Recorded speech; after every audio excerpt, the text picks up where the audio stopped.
Mayroon ako ditong 4 na pirasong chicken legs. Timplahan ko na ng toyo, suka. Maglagay din ako ng oyster sauce. Lagyan ko na rin ng calamansi juice at ketchup. Maglagay din ako ng paminta. At isunod ko na rin ilagay yung patis. Maglagay na ako ng garlic powder. At isunod ko na rin ilagay yung Sprite.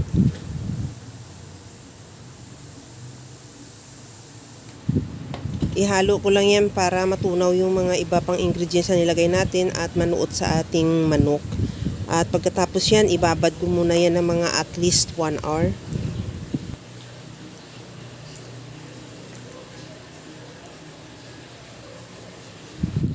Ito na yung ating chicken after 1 hour na pagbabad. Tanggalin na natin yung sa ating pinagbabaran at i-sear ko muna yan hanggang sa mag-brown lang yung balat niya o yung both sides. Pagka nakita na natin na medyo nagba-brown na yung balat niya, babalik na rin na natin at saka yung kabilang side naman yung antayin natin na mag-brown.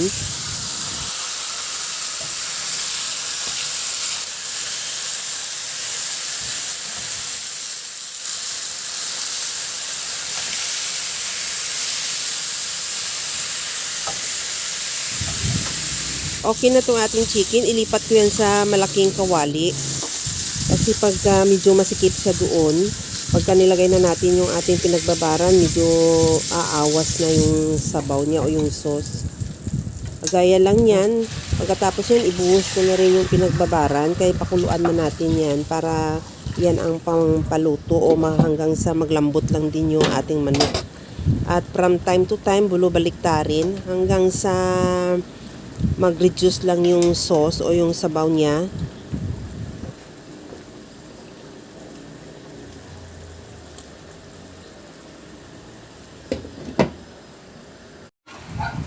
Ito na yung ating manok, luto na rin at nag-reduce na rin yung sauce niya. At lagyan natin ng sauce sa taas para magkaroon na rin ng sauce ang party ng taas kasi medyo mahirap na siya natin baliktarin dahil baka maturog na dahil malambot na yung manok. At okay na yan, ready to serve na. Kaya mga kalasa, kung nagustuhan mo yung ating video, please like na lang at pakishare na rin sa inyong mga friends. At kung bago ka pa lang sa aking channel, subscribe na at i-click mo na rin ang bell button para sa mga notification. Okay na tong ating napakasarap na chicken barbecue sa kawali. Ilipat na lang natin sa ating serving plate at ready to serve na. Hanggang sa muli mga kalasa. Thank you for watching. Bye-bye!